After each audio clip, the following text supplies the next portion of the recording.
Ngayon mga ka-green space ay ipapakita ko sa inyo kung paano ang pag-aalaga at pagpuproning ng dragon fruit na bagong tanim, no, para magtuloy-tuloy sa trailings niya at mabilis lumago. So ipapakita ko sa inyo kung paano ang tamang pagpuproning nito. So gamit yung ating pruning shear at saka itong cutter, kahit pwede nyo naman gamitin kung ano yung gusto nyo. So yung ating bagong tanim na dragon fruit, no, sinadya ko talagang itanim ito sa para ipakita sa inyo. Ayan, kung mapapansin niyo, so mayroon akong 4 na puno na nilagay diyan dahil sa kahoy na yan. So mayroon ng sa isang puno mayroon ng ayan, 3 na lumabas na sanga na buhay.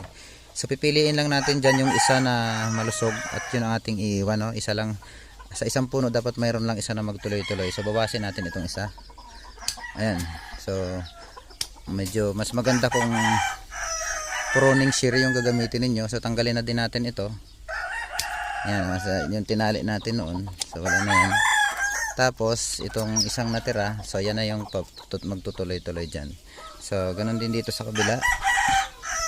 Ayun yung isa. So makita natin isa pa lang yung lumabas na puno sa kanya. So ang gagawin natin dito ay hahayaan na natin yan.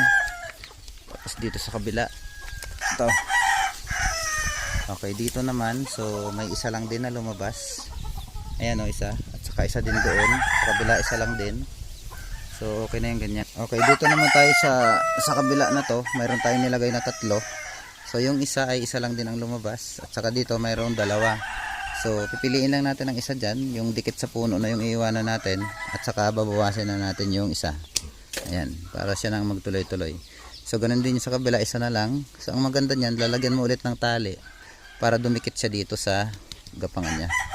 Okay, yan, ganun lang po yung gagawin natin para mabilis na tuloy-tuloy na lumaki.